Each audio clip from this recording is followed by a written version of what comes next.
Good afternoon.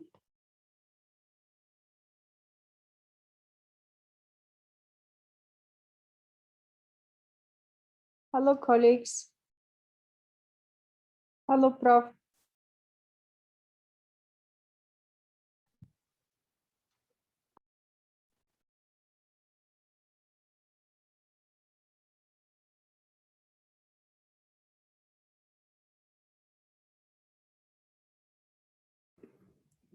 Good afternoon, Dr. Petkova. Shane here. I'm just going to sit in the background for this one. I believe Catherine is presenting. Is that correct? Yes. Alrighty, I did make I think so, because she's made her co-host. All right. Okay. Now, Shane, if you are willing to remain, you're welcome. But if you have your plan to study, don't do it. I'll carry on my own. Okay, perfect. Thanks, Dr. Petkova. Yeah, you decide. You decide. I'm not chasing you away. I'm just telling you whatever is best for you. Okay, perfect. Thank you. All right. Thank you. Hello, Prof.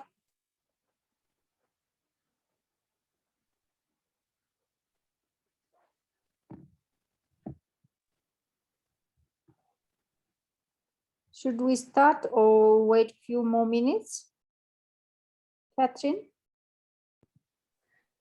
Hi, Doctor. Would you like us to do the presentation first?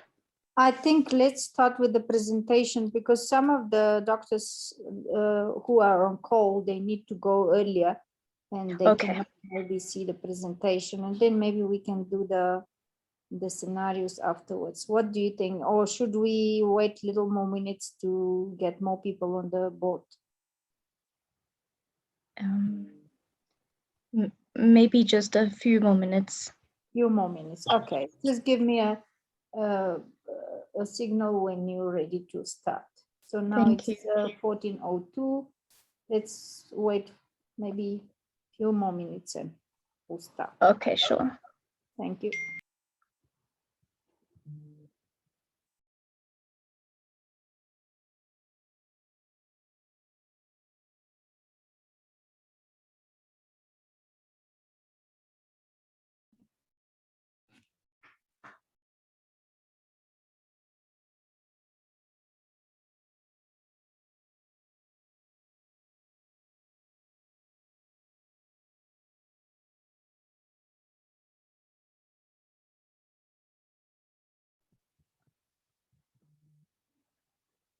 Okay, Doctor, my group is ready. Is it okay if we start?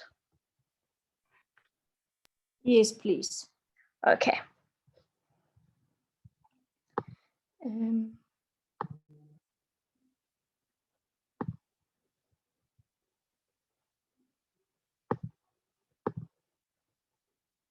Is my screen visible?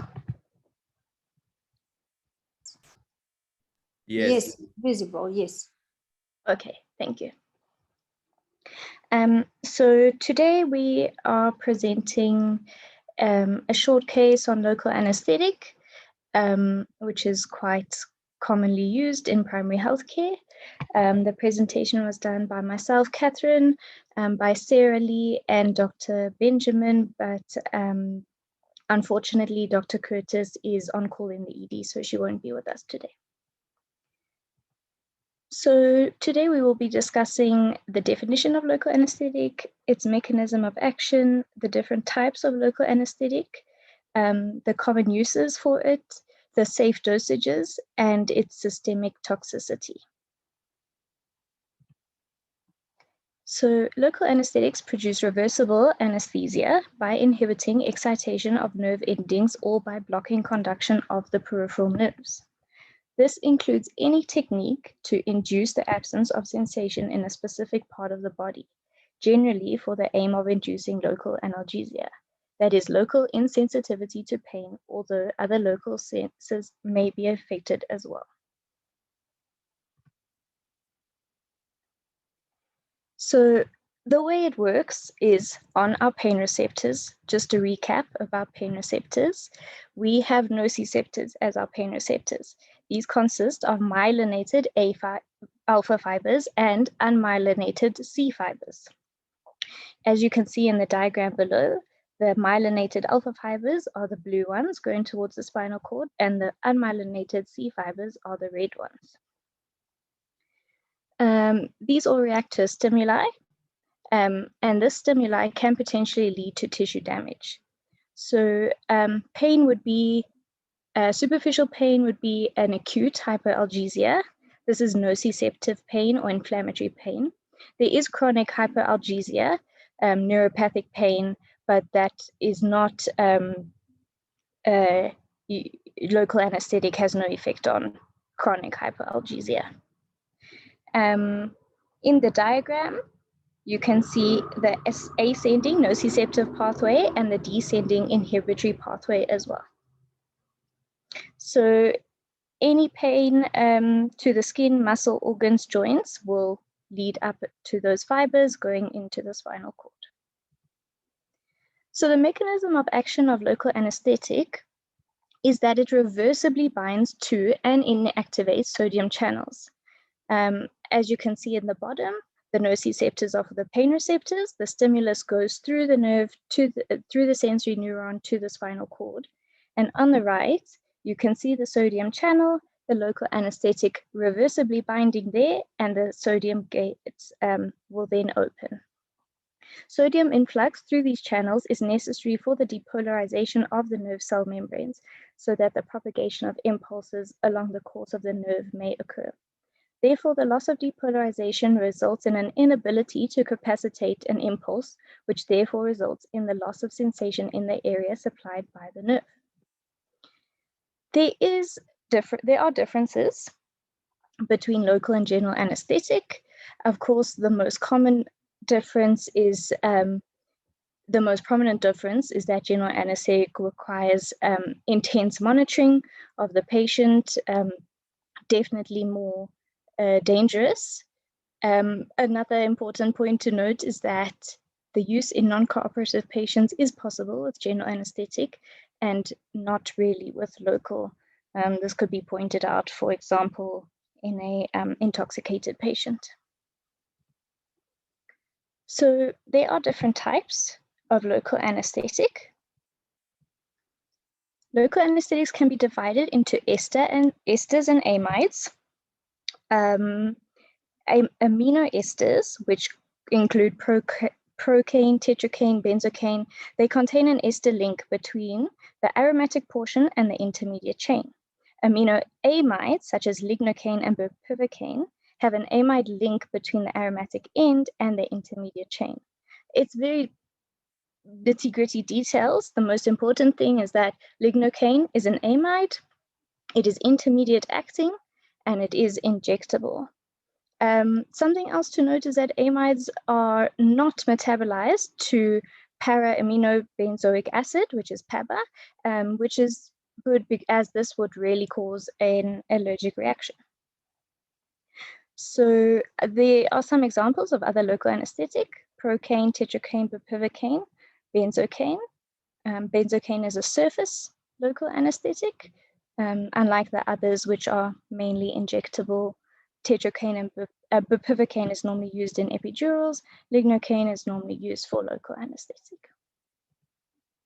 So the most common uses of local anesthetic in primary healthcare, the first one could be topical use. This is applied directly to skin or mucous membranes. It could come in a liquid form, a cream form, which is most commonly used in pediatrics. There are sprays. Before doing a gastroscope, you would often see the xylocaine spray inserted into the mouth. There are patches and there are gels. Local infiltration, the most common one is suturing. The others include dental surgery, eye surgery, dermatological procedures, biopsies, and to prevent pain after minor surgical procedures done under general anesthesia. This would be, for example, such as a C-section done under GA, injecting the site with local anesthetic. Another common use of local anesthetic in primary healthcare is a nerve block. And the most common example of this is medical male circumcision. This is quite important in primary health care. It's something that we definitely encourage. As you can see in the diagram, the anesthetic is injected right at the dorsum of the penis, and this creates a very generalized nerve block so that the patient doesn't feel any pain at all throughout the whole organ.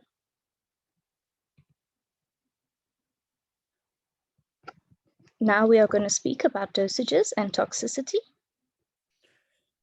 Thank you, Catherine. You may proceed to the next slide.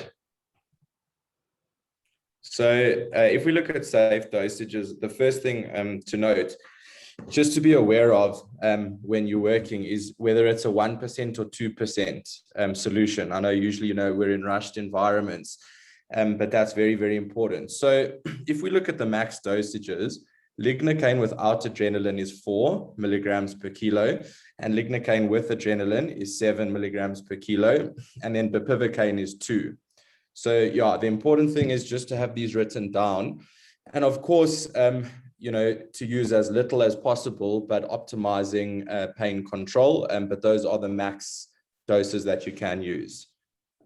Thanks, Kath. Next slide.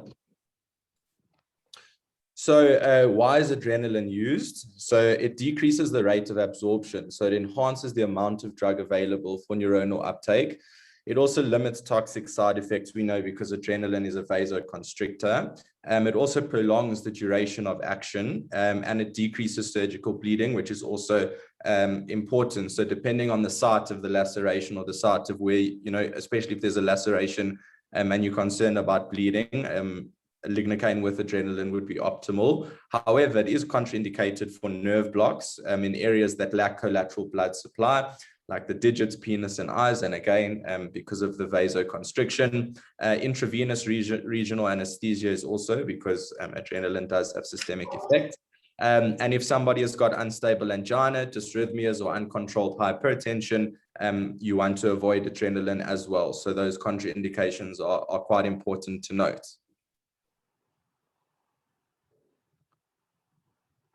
So systemic toxicity, this is something that rarely happens, but it is quite important to take note of. And of course, we must always remember that when injecting with the local anesthetic, before each push, just to draw back to make sure that we are not in a vessel. That's one way one can avoid it.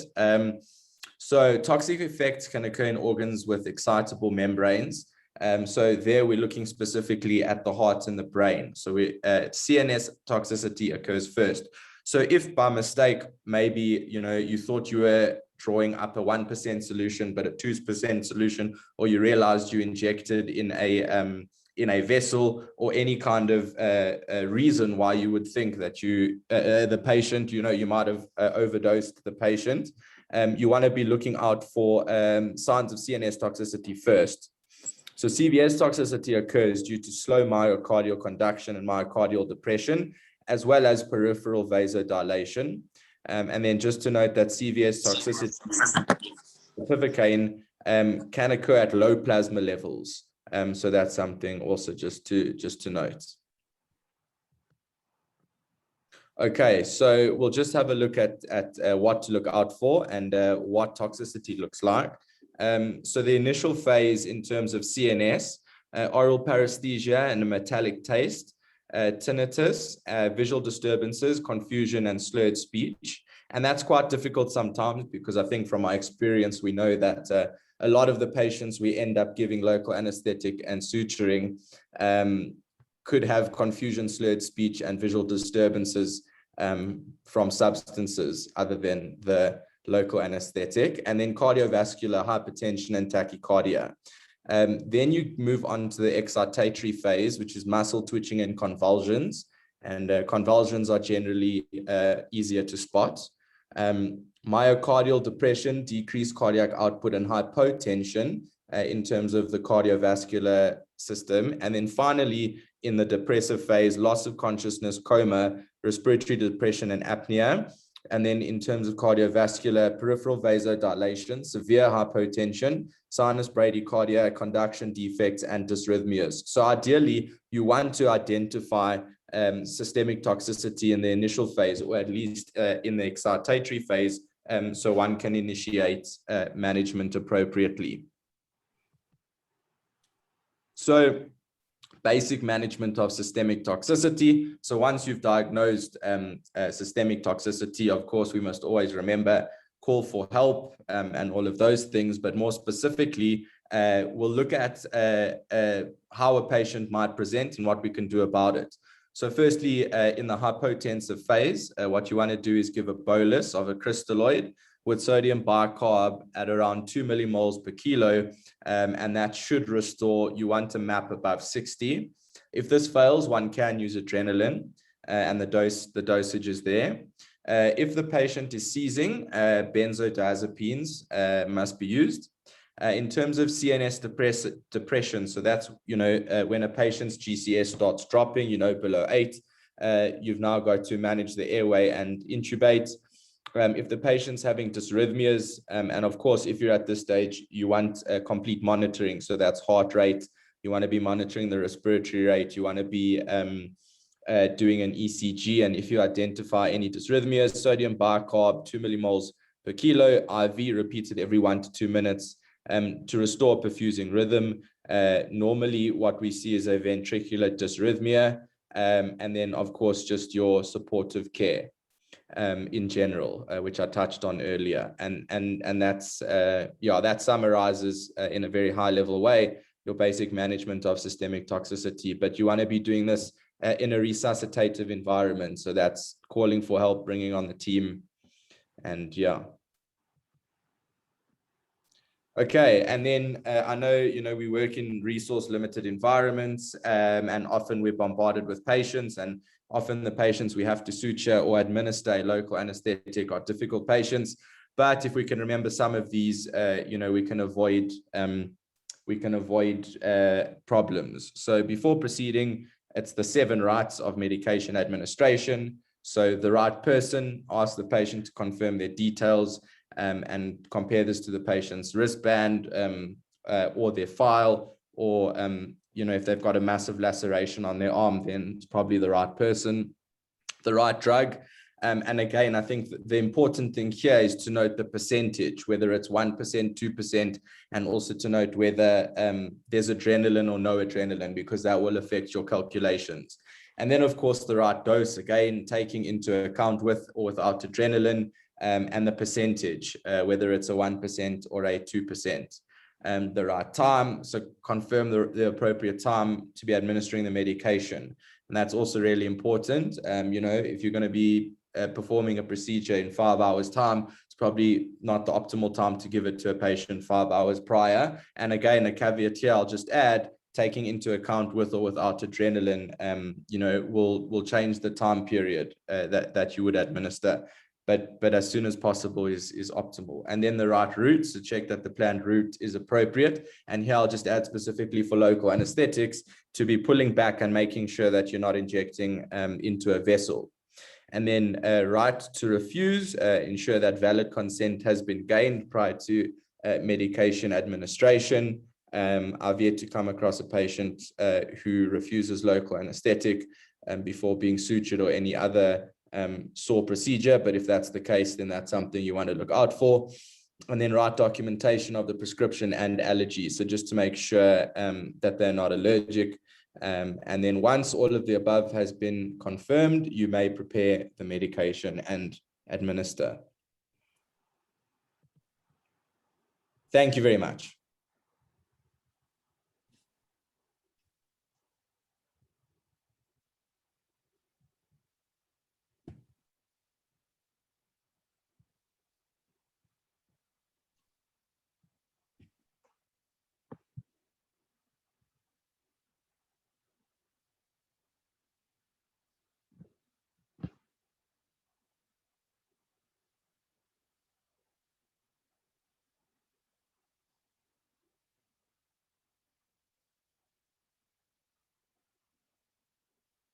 Catherine? Yes, Dr. Pikova. Is this the end of your presentation, or the third Yes. presenter will be presented by some of you? Sorry. The third presenter, you said is on call.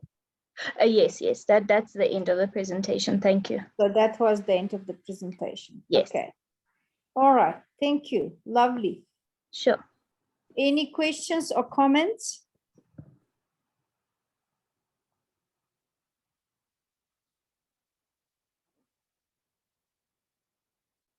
This is a very useful presentation and very commonly used the local anesthetic in the hand unit in Baragwanath. The ones who are been through Baragwanath Hospital, they may be seeing that almost all the surgery cases are done with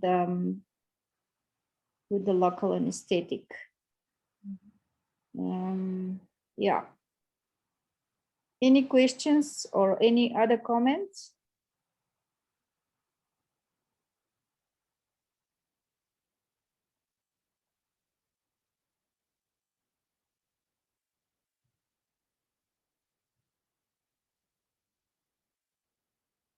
Okay, let's proceed to the next presentation. Who is the presenter so we can make him a host?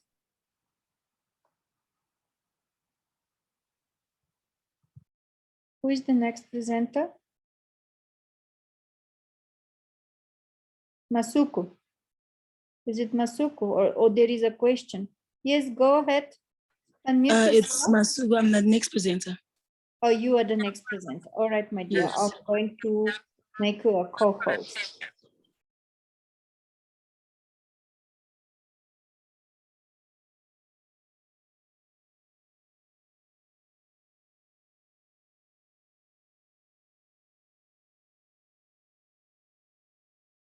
Yeah, you are co-host. I think Prof made you a co-host.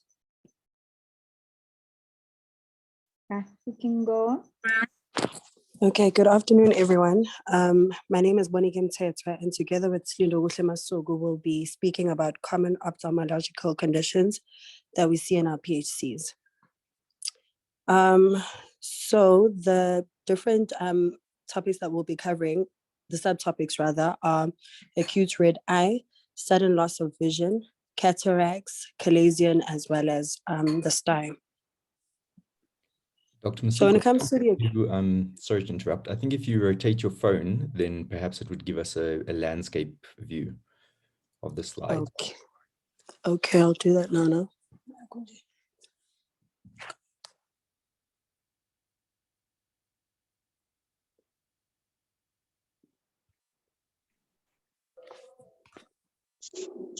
Okay, is that better? Yes. Okay. So the different causes of an acute red eye include the following: conjunctivitis, keratitis, uveitis, episcleritis, scleritis, acute angle closure glaucoma, as well as subconjunctival hemorrhage. However, we'll be touching on the ones that we've commonly seen in our various PHCs. So as we all know, it's very important to elicit certain signs and symptoms from the patients, which will then help narrow down our differential diagnoses. So pertaining the red eye, it's very important to inquire regarding the type of pain that the patient is experiencing or the irritation. Another important aspect is the type of discharge that they're experiencing, whether it's watery, mucoid, or mucopurulent, whether they have associated photophobia and visual loss, as well as the severity of the symptoms they present with. Clinically, you'd also like to maybe pick up whether or not there are pupillary changes, the distribution of the redness, as well as whether or not there's diffuse or localized ciliary flush, because all those various aspects will help narrow down your differential or your working diagnosis. So the first thing we'll be touching on is conjunctivitis, which we commonly see in our PHCs. So conjunctivitis is an inflammation of the conjunctiva. It can occur unilaterally, but most commonly it affects both eyes. There can be variable pain as well as irritation, as well as diffuse redness of the eye. There are various discharges associated with the conjunctivitis, and they include a watery discharge, a mucoid discharge, a purulent, as well as a mucopurulent discharge. So this is just a picture that depicts the various types of conjunctivitis that a patient can experience, and we'll be touching on these subtypes. So the first subtype is allergic conjunctivitis, which is an inflammatory condition usually caused by an allergy to pollen, grass, animal fur, medication, as well as cosmetics. Most patients who present with allergic conjunctivitis have an associated allergic rhinitis or hay fever. So the patient will present with itchy, watery eyes, as well as slightly red or normal conjunctiva. They can also have conjunctival swelling with a mucoid discharge, as well as palpebral follicles or papilla. So what's important when it comes to the treatment of allergic conjunctivitis, is that you can give oxymetazoline eye drops for a period of 7 days. The other alternative is to give sodium chromoglycate eye drops. However, if a patient is unresponsive to the eye drops, you can add an oral agent of antihistamines, such as Allergic or cetirizine. Another option to consider is opticrom drops or steroid drops if a patient presents with a severe form of allergic conjunctivitis, which is known as vernal conjunctivitis or spring catarrh. So this is just a picture that depicts allergic conjunctivitis. As you can see on the right-hand side, that's an example of your palpebral follicles on the inner aspect of the upper eyelid. So the next subtype of conjunctivitis is viral conjunctivitis, which is a highly contagious form of conjunctivitis. It can be spread via hands or towels or face clots. And with viral conjunctivitis, it can start in one eye and then affect the second eye as well. So the patient presents with painful eyes, which can also be associated with an itchy or burning sensation. They'll also complain of photophobia, as well as a profuse watery discharge. However, it can occur that there can be a secondary bacterial infection, and in that case, a patient will have an associated yellow discharge. The patient will also have diffuse pink or red conjunctiva with preauricular lymphadenopathy, plus minus keratitis, and tarsal follicles. So the common causes of viral conjunctivitis are adenovirus as well as herpes simplex virus. So when it comes to the management of viral conjunctivitis, first of all, it's very important to educate the patient on correct hygiene control. So you can advise them on correct cleansing or rinsing of the eyes with clean water, as well as cold compress for symptomatic relief. Then with your medicinal treatment, you can give them acyclovir or give oxymetazoline eye drops with analgesia such as Panado or Brufen. But if you suspect that the patient has a herpes simplex virus conjunctivitis, referral is usually advised to an eye clinic. Then the next slide just depicts the features that you'll then see on examination in a viral conjunctivitis case. And the third subtype of conjunctivitis we'll be discussing is bacterial conjunctivitis. So in this case, the patient will present with a mucopurulent discharge. They'll also describe feeling a gritty or scratchy sensation in the eyes, and they'll also have swollen eyelids, as well as redness of the conjunctival angles or fornices. Bacterial conjunctivitis is mostly caused by the following bacteria: Staphylococcus Staphylococcus epidermidis, Staphylococcus aureus, Haemophilus influenza, Streptococcus species, Pseudomonas, as well as Neisseria gonorrhea. And then when it comes to bacterial conjunctivitis, again, you have to emphasize the importance of hygiene. So it's important that patients know and understand that they can't share towels or face cloths with other patients. You also then advise that they do not use contaminated cosmetics. You advise and educate on good contact lens hygiene and to avoid the chronic use of topical medicines, and also advise your patients not to use urine or milk in the eye. So medicinal, the medications we give for bacterial conjunctivitis is chloramphenicol, 1% ophthalm ointments, as well as analgesia for a period of 7 days. However, if you suspect that the patient has a Neisseria gonorrhea, you can give a stat dose of ceftriaxone IM. And then this is a picture that depicts bacterial conjunctivitis. As you can see, there's a mucopurulent discharge. Okay, then now we're going to just discuss subconjunctival hemorrhage, which is commonly seen in our trauma patients in the clinics. So sometimes it can be spontaneous in the elderly, but as I said, I think most of us can agree that our trauma patients come in with subconjunctival hemorrhage. And basically the eye remains bright red for several days, and they can complain of pain as well as periorbital swelling and bruising. With these patients, there's not much that we really do just apart from treating the pain, but we can usually advise referral to the eye clinic just so that the eye can be assessed, for any internal damage that we might be missing. So that was the acute red eye. Now we will be discussing sudden loss of vision. The different aspects that can lead to sudden loss of vision is number 1, retinal conditions, 2, vitreous conditions, choroidal conditions, and optic nerve or visual pathway conditions. In these cases, the eye looks perfectly normal from the outside, but it's very important to assess for pupillary reactions. And these patients, most often than not, require referral to St. John's Eye Clinic. Slindo Gusle will then touch on the rest of the presentation. Okay, so with sudden loss of vision, we are just going to discuss the retinal conditions because they are the conditions that are quite common. So with vascular, we have vascular occlusions first. It can be arterial or venous. So with arterial, the patient can present with sudden visual loss, plus minus a history of amaurosis fugax. So the common causes for arterial and emboli, carotid artery occlusion, massive hemorrhage, heart failure, and temporal arteritis. Then for venous, the patient can present with sudden vision loss, but that it usually doesn't present as severe as that of an arterial occlusion. So the common causes for venous are hypertension, diabetes, blood dysuria, and a glaucoma. So I'm further going to describe the hypertensive, diabetic, and diabetic changes that we usually see.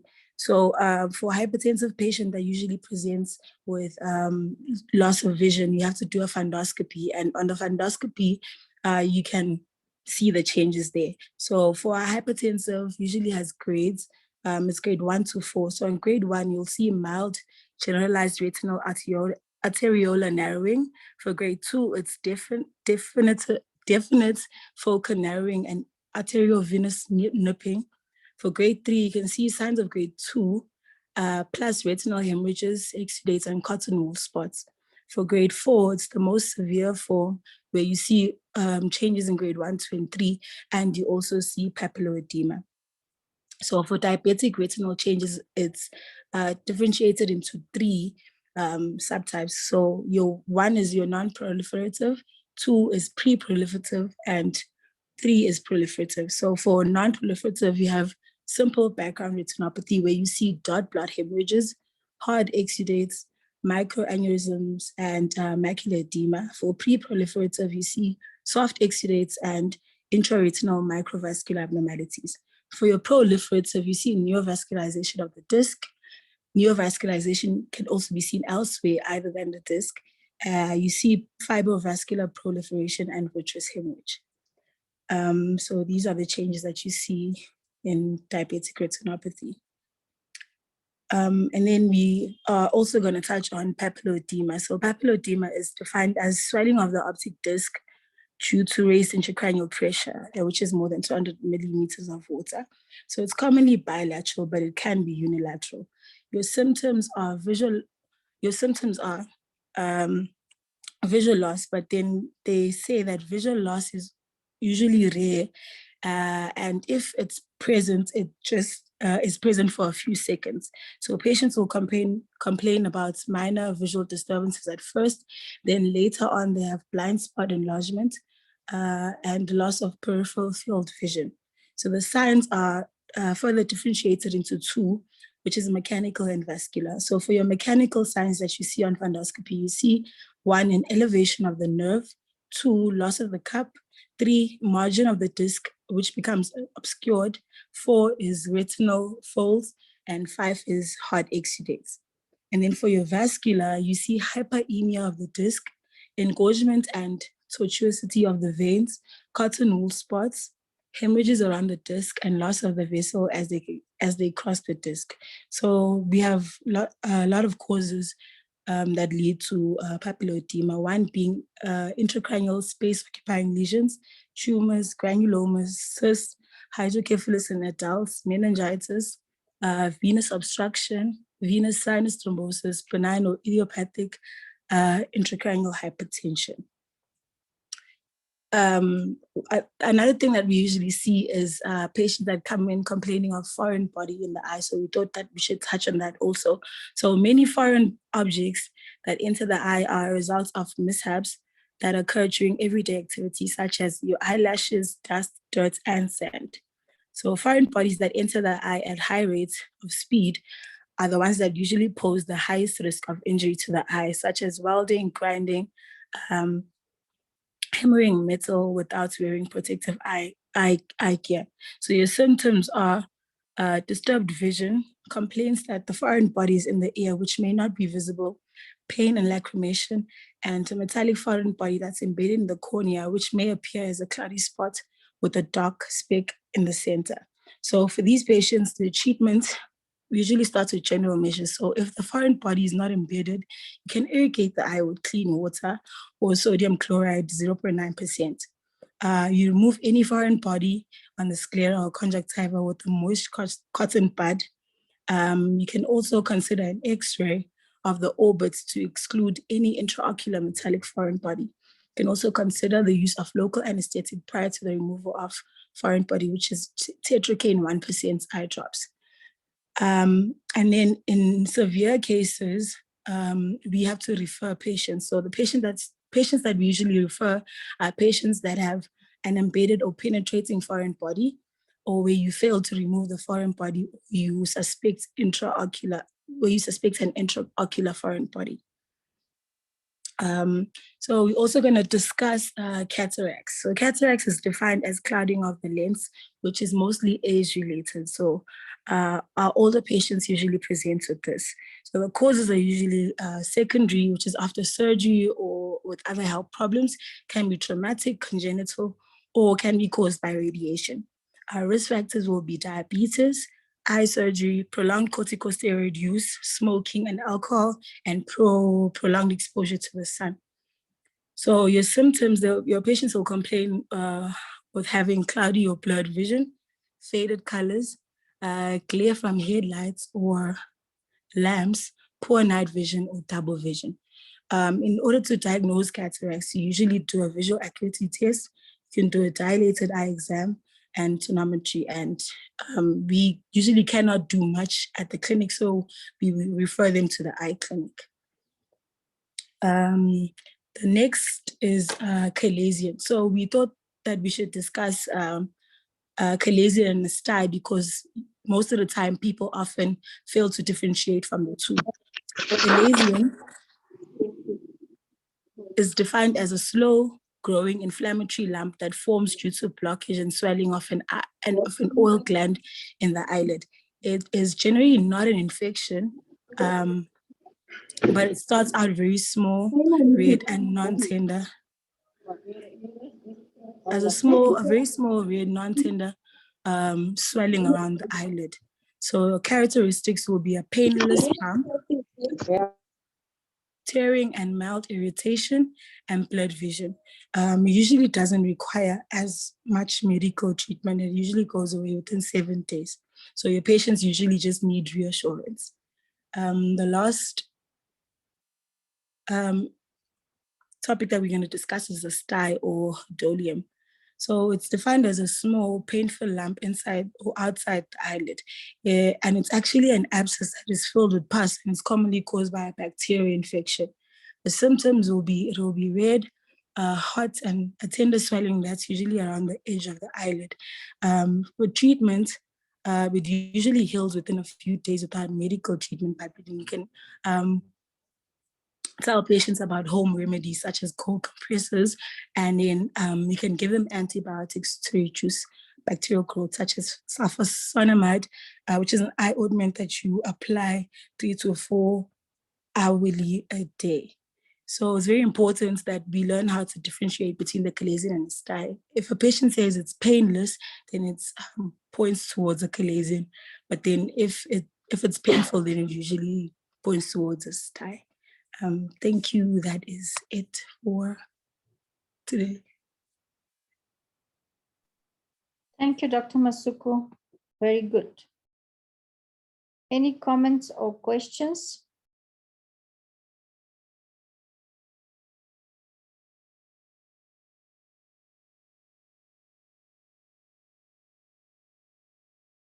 So we don't have any other presentations for today, only these two.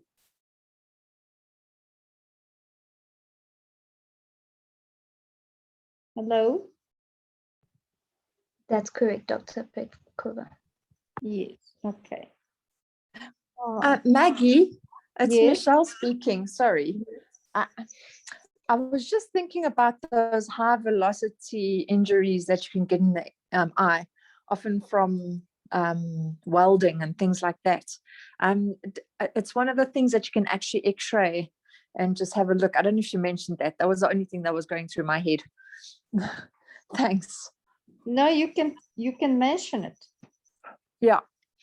It's one of the, I mean, it doesn't help you really because it's difficult to locate the thing, but you might just see something on x-ray from those high velocity welding injuries if it's really shot into the back of the eye. And not only from the trauma of the velocity, but also the burning of the eyes from the welding as well. So people who are doing the welding, they try not to use the protective shield in front of their eyes, and sometimes they come with the eyes which are very painful and burned and red, and they cannot even remove the hands from the eyes because it's very painful, and photophobia is extremely high. So I would recommend people to, when they work in the clinics, to connect with the pharmacy and ask for anesthetic, the local anesthetic for the eyes. As long as you know how to use it and there is no contraindications, but in such cases like trauma and the burn from the welding, it can help you to transport the patient to the St. John's Clinic and to be helped appropriately. But the meantime, you can anesthetize the patient with that drops. So be aware of the that you can request from the pharmacy to order for you, and you can use it. And maybe that drops can be kept into the casualty, but it needs to be other people to be notified, like the nurses. They should be aware what kind of drops are these drops. I know in Chauvello there is such drops with the optometrist, with Sonia. I know in Chauvello, I don't know in the other CHCs. But these drops are available and we can help the patients while we're transporting them to St. John's when they've got such problems. Yeah. Okay, Michelle, you can continue with if you've got any more comments. That was fine. Thanks, Maggie.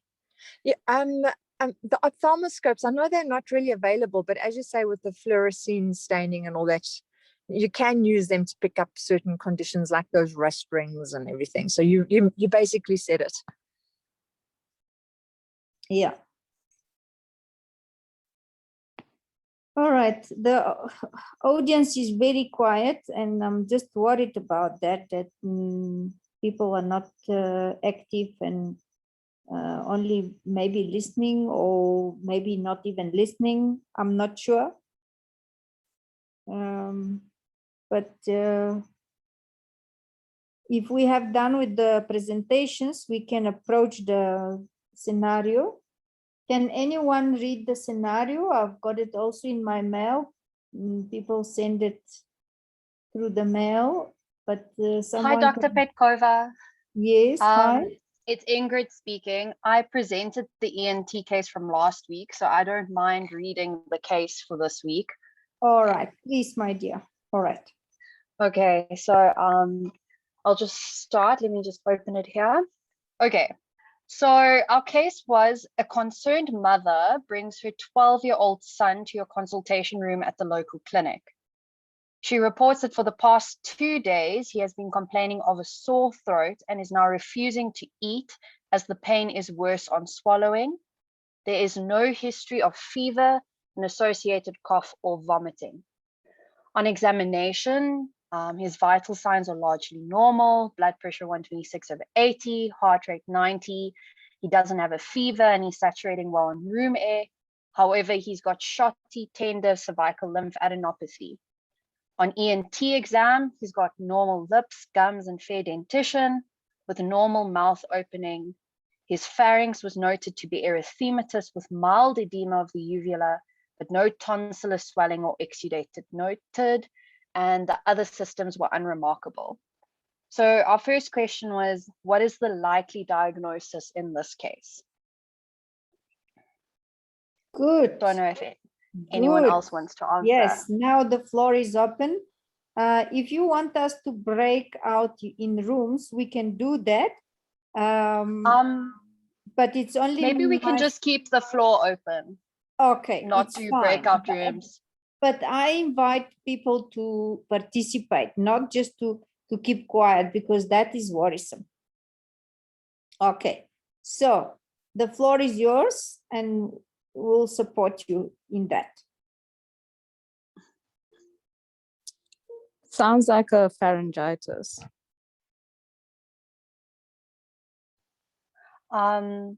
Yeah, so what we wanted to elicit or wanted you to elicit from history is an exam is that it's more likely a pharyngitis and it hasn't progressed yet to tonsillitis. And then just the next question would be a few risk factors for this condition. So it's always important to ask whether the parents are smoking in the house, whether there's biomass exposure, because any like airway irritation could cause throat irritation. But you'd also want to ask whether this is a child with allergic rhinitis, maybe has a postnasal drip with constant pharyngeal irritation. Yeah. Then based on that diagnosis of pharyngitis, what are our treatment options at local clinic level? Does anyone? Okay, I've got a question. That? I've got a question. Yes, Dr. Petkova. Can we have a pure pharyngitis without involvement of the? Can we have a pure pharyngitis without involvement of the tonsils? I think one should be able to have a pure pharyngitis, Dr. Petkova. I've looked into a few patients' throats where I could see that the pharynx, like the posterior pharyngeal wall, was erythematous, but didn't think that their tonsils were involved. I mean, maybe it's just not as obviously involved. Yeah, keep in your minds that maybe we cannot put a clear cut on pharyngitis without the involvement of the tonsils. Maybe if the tonsils are removed for the child or the adult patient, then we can say it's a pure pharyngitis because the patient doesn't have tonsils anymore. But for me, the pure pharyngitis with presence of the tonsils cannot be only the pharynx involved in the infection. Yeah. Okay. Just consider that. The other maybe noxious that is going to irritate the pharynx is also the smoke. Now the winter is coming and people start burning a fire in their houses, and maybe that is another irritating factor which can cause pharyngitis, but also don't forget, it's not only the pharynx which is going to be irritated by such things. Also the larynx, the vocal cords and the larynx, they can be also irritated. They're close to each other, and we cannot separate all these things. Yes, thank you, Dr. Petkova. And this child was having a little bit of cough. So what we're gonna call all these conditions? Where is the place that we can say above that we've got the upper respiratory tract infection, and I already gave you the diagnosis. Larynx. Yeah, the larynx is the larynx is the level above larynx is the upper respiratory tract infection, and everything else is down, which is down is involving the lower respiratory. Yes. So continue with your questions. If there is no more comments, maybe Michelle can contribute something. I was just thinking that they usually call that group of disorders pharyngotonsillitis. So you're right, Dr. Petkova, they're very linked. Yeah. Okay. So there is no pure pharyngitis. Yes, as a nosological unit, as a anatomical structure, we can call it pharyngitis, but we cannot separate the tonsils from the pharynx, and that's why we cannot call it pure pharyngitis, unless maybe what I mentioned already, the tonsils, also consuming the ice blocks. People like in the summer to swallow ice blocks, not even swallow, just to suck them. So it can be also irritating the pharynx with these ice blocks. Okay. Okay, so continue with your questions.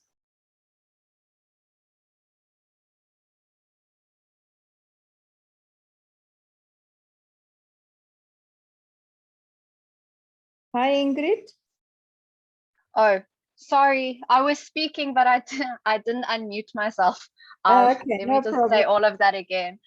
So based on the diagnosis of pharyngitis or pharyngotonsillitis, then what are the treatment options available at our local clinic level? So for that, again, just start with general measures. So this boy is 12 years old, so he should be able to use a mouthwash appropriately. So we have glycothiamol mouthwash available. If you don't have that available, you can also tell the mom that she can go and buy like Listerine, of which the active ingredients also like thymol, or you can instruct on how to make a homemade salt mixture. So warm water, not boiling water, with salt that's been dissolved, and then have the son gargle with that just to like soothe the back of the throat. Warm tea with honey and lemon, but no milk, can also be used to soothe the throat. And then just if this were still a breastfed infant, you can instruct the mother to soothe the throat just with the breast milk, that she doesn't need to use anything else. And then especially because he's not eating, you just want to advise that there's adequate fluid intake so that he doesn't become dehydrated.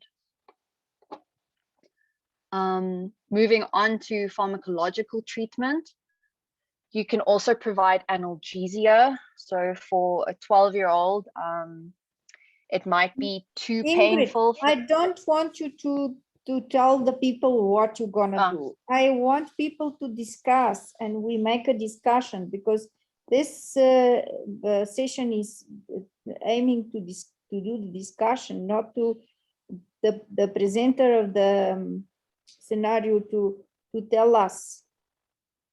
Because yes, sorry, Dr. Petkova. comfortably listening. No, I don't mind, but to participate in the session. Okay. Yes, Dr. Petkova. I agree with you that we can give local help to that pharynx to improve. I've got a question that is maybe in your other question. I'm having a question to the group. What is how you can take your decision what to do with such a patient which comes, it's 12-year-old and with this problem, and it's having a little bit of cough. How long was the cough, by the way? I didn't pay attention for. How long? The case, Dr. Petkova, actually said that he didn't have a cough at the time. So he, all right. Yeah, he wasn't coughing at the time. Yeah, it was just the irritation of the throat. What is the possibility of this patient to have a COVID? So that question does come up more towards the end, but as we had addressed in our... Okay, all right. Dr. Petkova, I've got some questions for these guys. Yes, please. It's Michelle speaking. When you're dealing with a child like this, a child's coming in with a sore throat, how are you going to distinguish firstly between, the thing that you're trying to exclude is a streptococcal throat infection, because that has implications for antibiotics. So how clinically do you try and distinguish children that have got that compared to common colds and other causes? And already the symptom complexes you're talking about are speaking to that, but I don't think it's been explored deeply enough. So what kind of symptoms kind of go with and would kind of exclude that thing that you're trying to exclude, not missing a strep throat, which might require treatment? May I answer, Dr. Peter? Okay. Yes, go on. No, Elaine can continue. Yes, Elaine. Hi. So basically wondering whether this is a viral or bacterial cause. And I know from experience that the kids with root-based strep throats usually present very sick. So this child's having dysphagia, but usually the kids come in very feverish with very tender lymphadenopathy, probably tonsillar exudate as well. And then I just had it's very, very, very difficult to even distinguish between bacterial and viral tonsillitis, tonsillopharyngitis. So you're trying to differentiate that from other kind of common cold symptoms that aren't a tonsillitis. So even distinguishing bacterial viral can be difficult. So what symptom complexes are you trying to use to say it's going one way or the other? So in preparation for our presentation and the case for this week, we came across a pediatric infectious disease journal article titled "The Cape Town Clinical Decision Rule for Strep Pharyngitis in Children." And I think to answer your question, they said that the clinical decision rule for group A strep pharyngitis had a symptom complex of tonsillar swelling and tonsillar exudate, but no rhinorrhea and no cough. And in patients that presented with those symptoms, they tended to have more positive cultures than like the children that presented with like rhinitis or like chest involvement. That's what I was looking for. Okay, thank you. Yes, and something else also, the decision to take whether you need to use the antibiotics or not for treatment is the lymphadenopathy. If you palpate the neck and you find that there is lymph nodes enlarged, that is an indication for using the antibiotics. Yes.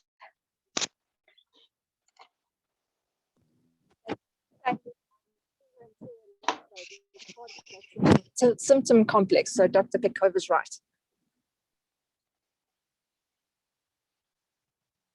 Yeah, I'll share the article on the group after the presentation.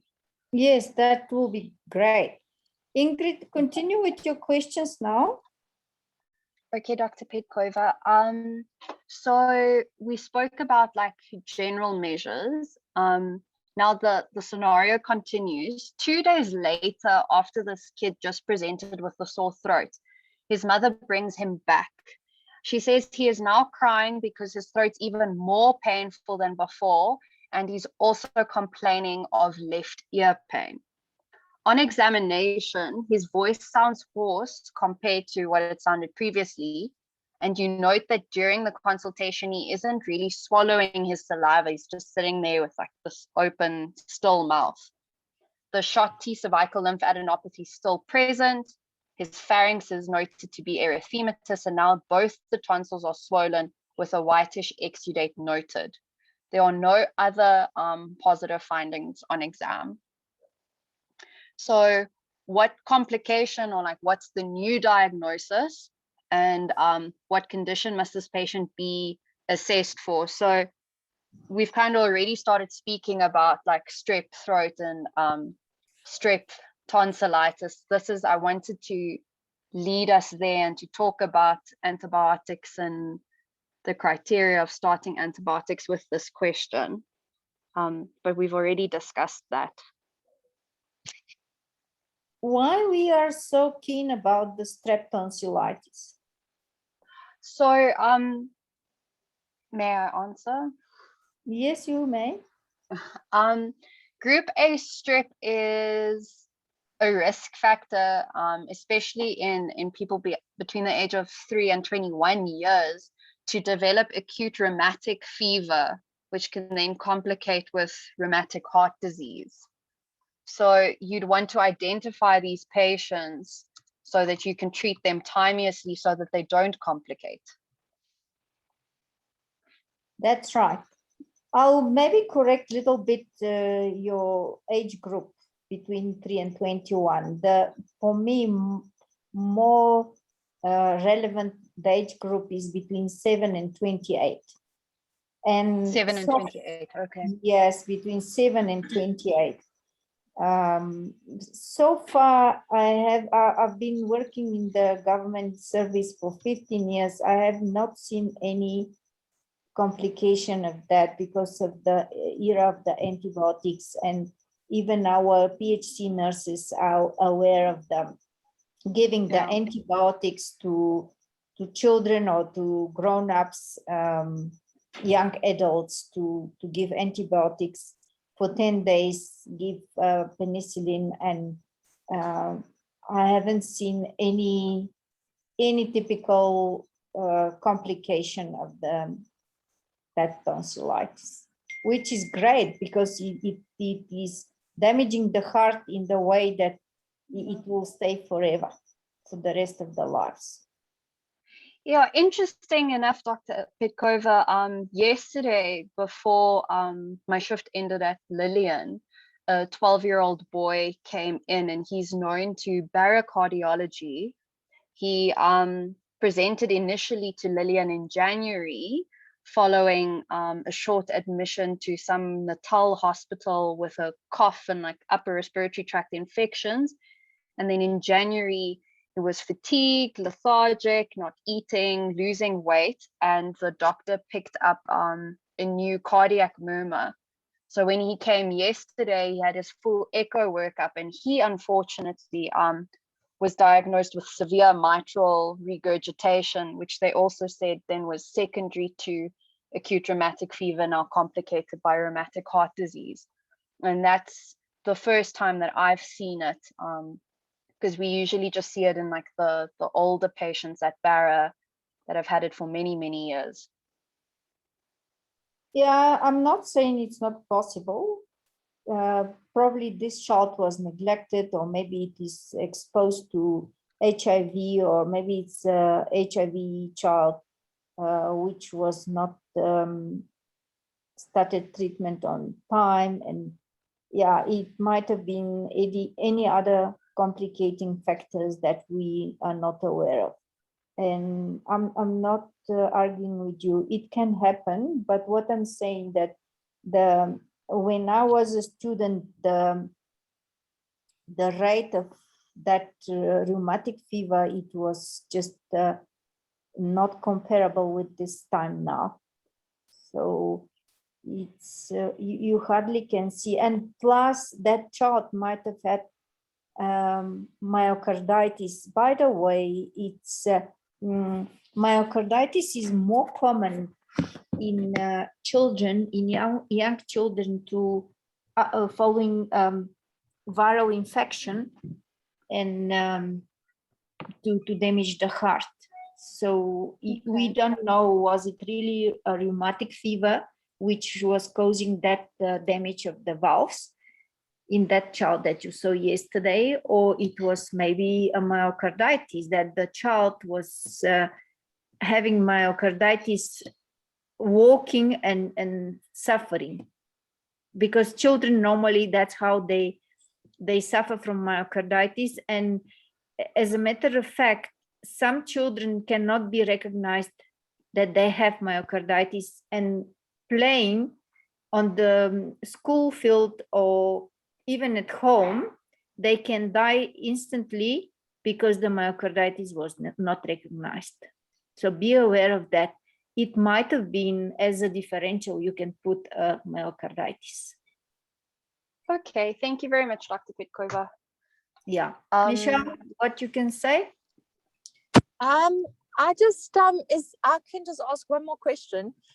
Is there another organ that gets affected by post-strep infections? It's not only the heart, you also get post-strep. Do you know which one I'm talking about? Yes. I mean, if you're alluding to the Jones criteria, doctor, then I'm thinking the CNS can be involved, as well as I mean, they get the arthritis as well, so like the rheumatological conditions. Yes, Cara. Post-strep glomerulonephritis. That's right. Yes. That's okay. right. Yes, that's the one. Thank you. Yes, that's right. Okay, good.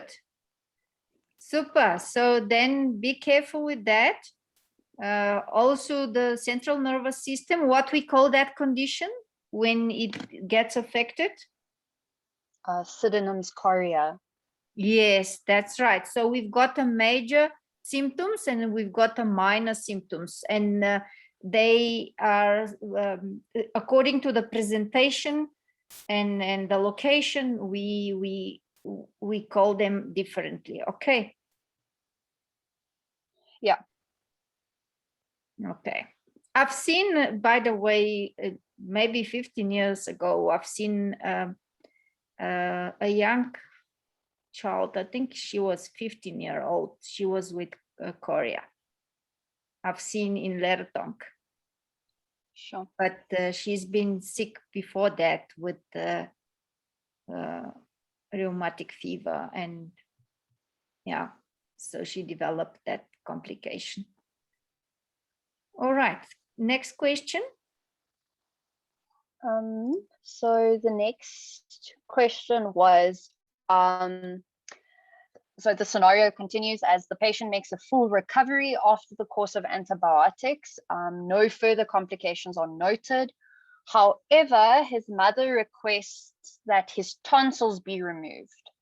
So then the question is, what criteria can be used to determine whether the patient qualifies for a tonsillectomy? And how would you explain these criteria to the mother in terms of clinical utility and what they mean for her son? Very interesting question. Super. Now the audience must answer this question. Very good question and very relevant for primary health care. You're gonna have this question asked by the mothers I want these tonsils to be removed because I'm sick and tired of these tonsils, and they can tell you how many times per year or in few years time, how many times the child has been sick with tonsils. Okay, the floor is up.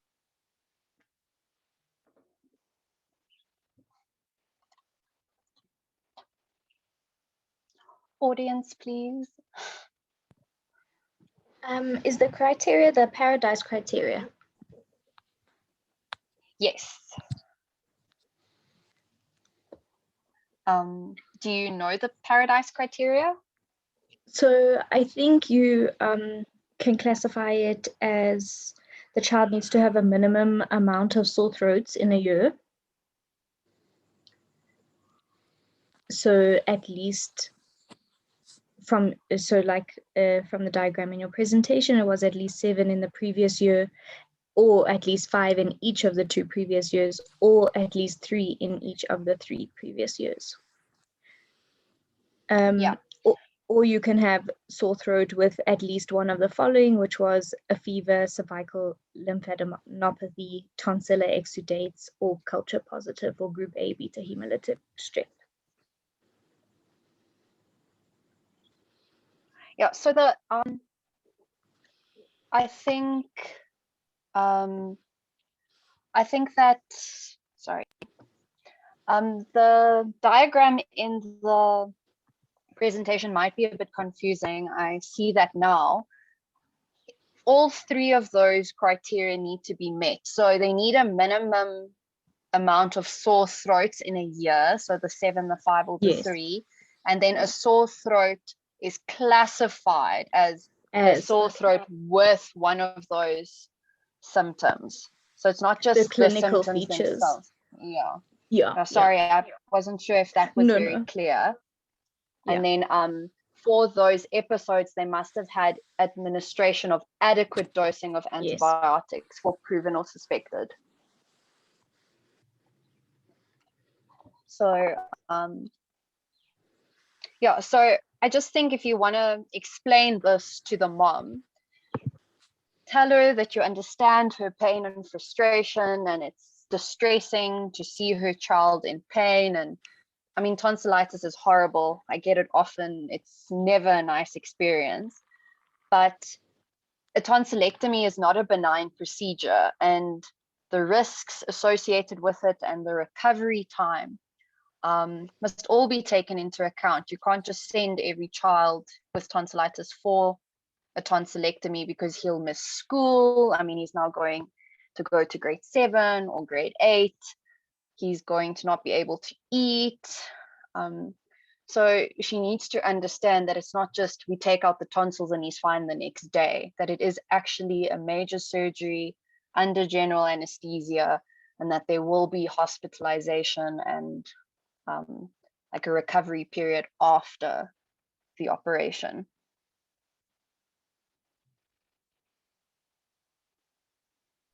I agree, because this procedure is not just a small procedure, and it's not this growths in our throats is not useless.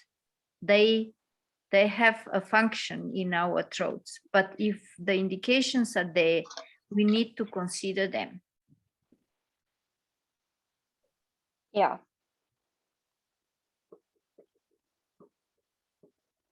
Can I go on to the last question? Yes, please. Okay, so just in terms of our current clinical setting with COVID-19, we felt that this was an important question to add. So we said, consider the above scenario, but now the mother is the patient. So the mother came with the sore throat or the tonsillitis and the ear pain, so the upper respiratory tract symptoms. And now she's requesting a sick note for her place of employment. So the first question is, would you test this mother for COVID-19 if she presented to you at the clinic at the tent And then if you test her, how would you book her off work and how long until she can safely return to work? Because I found that sometimes in the tents, everyone has their own way of doing things. So I just wanted to like consolidate and get a more formal answer of who we test and how long we book them off. Good question. Come on, the audience, answer that question one by one. Should we test that patient, and for how long, if we test her, for how long we should book her off? Should we book her off? Yeah, it's Felicia speaking. I think that we should test the mom for definitely. And then we book her off for 10 days from when the symptoms started. Okay, what discretion are you using to test that mother? So she complained of sore throat, upper respiratory tract infections. So that, I mean, COVID can present with that mostly. I mean, we test patients at a clinic who present with sore throat and a cough and a nose block.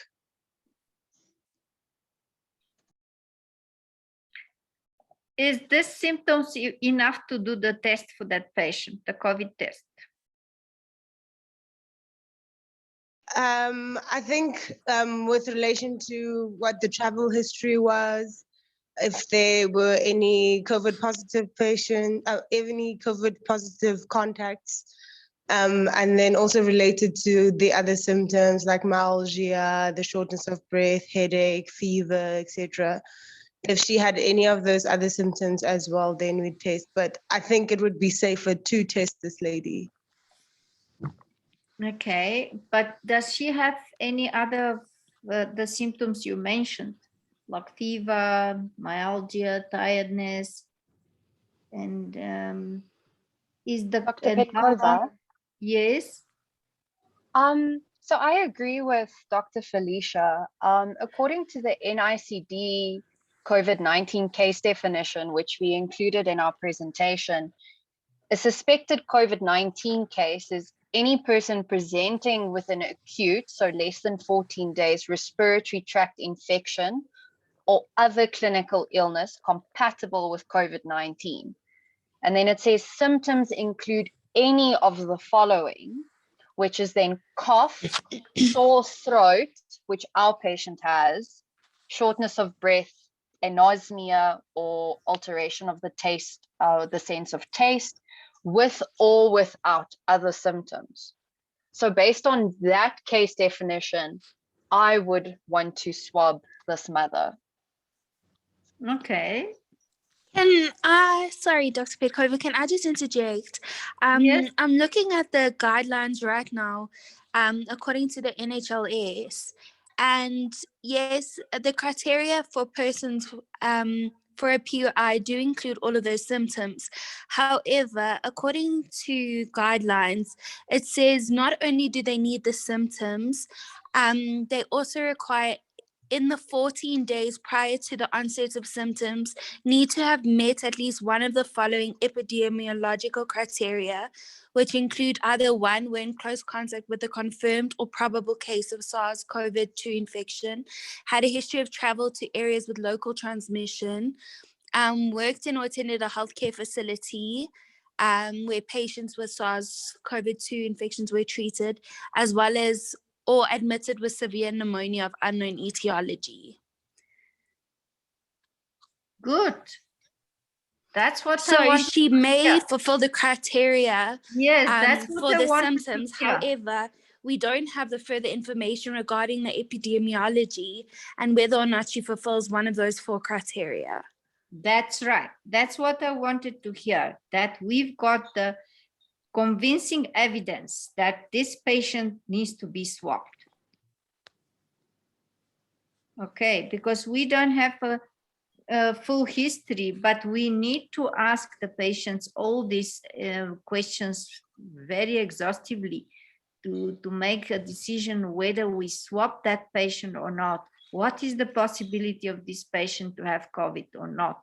And then that will determine also how many days you can book the patient off. And then just in terms of that, I know that when we were swabbing, we were booking the patients provided that they fulfilled the criteria epidemiologically as well as in terms of their clinical symptoms. We would then swab them at the clinic. The results were usually out within 2 to 3 days. We would then bring them back to the clinic, book them off until they get that result in 2 to 3 days. And then provided that if they test positive, then it would be they would be booked up for the further days to complete the 10 days of isolation. If they tested negative, they were then able to go back to work. Yes. Is it right to bring the patient back? Imagine if that patient is a COVID positive and come to the clinic to using a taxi or not a private transport, driving alone and not exposing the other people around to COVID. So I think it's a little bit to be corrected here. Patient needs to receive the message on the telephone. Yes, And we remain at at home. Stratford, I know at the clinic that we are at, the sisters take the cell phone numbers of the patients. We book them off for the 10 days and then they receive their results via SMS. That's how, I don't know how they do it at the other clinic, but I think that would be the safest in terms of isolation. That also I can correct it here because it's good that the sisters are taking the telephones for the patient and notify them about the result.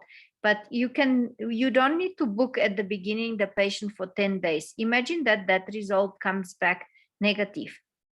You're giving 10 days of sick of that patient, which is not necessary. Do you understand what I mean? Felicia? Yes, Dr. Sorry, yes. Yeah, you need to guide your sisters and you need to correct your sick notes while you're writing 10 days for booking patients off. It's not going to be 10 days. It's going to be till they get the result. What I suggest is the sisters are taking the telephone numbers. You send the patient home without a sick note. And then once you receive the message, what is the result? If it's a positive result, the sister can communicate to the patient and say, you remain at home if you're not extremely sick, otherwise you need to attend the hospital, to be attended at the hospital. But we're gonna give you a sick note after you complete the quarantine days. But then the isolation, it's not a quarantine, it's an isolation. So, but if the result is negative, then if it was 2-3 days, you invite the patient to come back to the clinic. So you issue the sick note for these 3 days that the patient, or 2 days while you were waiting for the result. So you give that few days and send the patient back to work. So you need to correct that system in your clinic, not to book everybody who was swapped for 10 days. To book Thanks, Dr. Thanks. Yes. Yes. Does everyone understand the essence of the things that we're talking about now? Yes, thank you, Dr. Petkova. Yeah. So, but you need more history from that patient to decide whether you need to swap that patient or not. Remember, we've got a lot of negative cases. They sometimes report on the radio, let's say 1,200 infected out of 20,000 tests, which means that we, as doctors, we're not doing our job properly. We're not asking the relevant questions. We're not using our discretion properly to decide whether to swab that patient or not. And that is a burden to the NHLS, to the whole health system. We're swabbing patients who are not really relevant to be swabbed. So decide how you can structure your questions to the patients and use the relevant questions to ask and decide whether you need to swab it or not. Yeah, we need to think about the resources as well. Not only I do understand that the aim is to catch every positive case, but that is not the way to start swabbing just left and right. We need to be sure that the patient complies with the national guidelines which we need to apply to the patients for swabbing. Okay. So do you have more questions on your? No, Dr. Petkova, that was the last question. We just wanted to discuss COVID because I mean it's so relevant at the moment. But yeah, that was the end of our case. Okay. Any other burning issues that you want to share with us, or maybe a problem which you're having in the clinics? And yeah, so because we've got a little bit more time, the presentations were not very long. I'm not blaming you on that, but just the specificity of the topics didn't allow for long presentations, so that's why. But we've got some more time, and if you want to raise some issues, you're welcome to raise it. Are you happy in the clinics, or you're not happy? What is bothering you? You can just share it, so we can maybe correct it.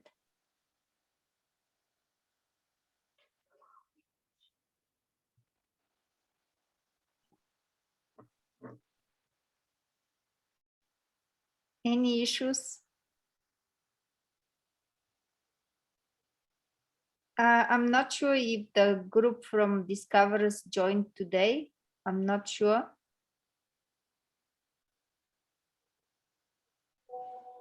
Can you tell me if the group from Discoverers, the new group which started on Monday, have joined? Yes, we joined. You have joined? Yes, okay. we have. Oh, that's very good. Welcome. Welcome. Super. Okay. Any issues? Yes, Ingrid. I have no issues, Dr. Petkova. So you work I in feel like Lillian, yes, I work at Lillian. Yeah. I haven't worked in the tent yet at Lillian because I was doing my ED month at Barra and at Becky, and then I went on leave, so I've only just gotten back. But I'm happy that we had this discussion before I go work in the COVID tent. Yes, no, you need to, and as a matter of fact, let me advise you, every patient that comes to your rooms, you start with the COVID questions, because you're not sure what kind of questions they were asked at the screening station. You need to start asking the questions for COVID as soon as the patient is in. Before even you spend 15 minutes to half an hour with that patient, you decide whether this patient is really suspect to be investigated further for COVID, or is just a patient that maybe you can continue with the consultation. Ask the questions. I advise you. Sometimes people ask, oh, you don't have the symptoms, and patients don't even know what symptoms. Some of the patients don't know what symptoms are relevant for COVID. So start your consultations with that question. And pointing out the symptoms, not just saying, do you have symptoms? And they don't understand what symptoms. You need to to ask focused questions. What exactly we searching for? Yes, thank you, Dr. Petkova. Yeah. Any other questions or comments? And we can call a day. Thank you very much, Dr. Petkova, for Thanks for the facilitating. presenters. Lovely presentations, and the discussion went well as well. I hope people are learning, although a lot of silence is coming out of the screen. I hope people really attend and listen and learn from that sessions. Thank you, Dr. Petkova. Okay, thanks everyone. Keep safe and see you next week. Bye-bye. Bye.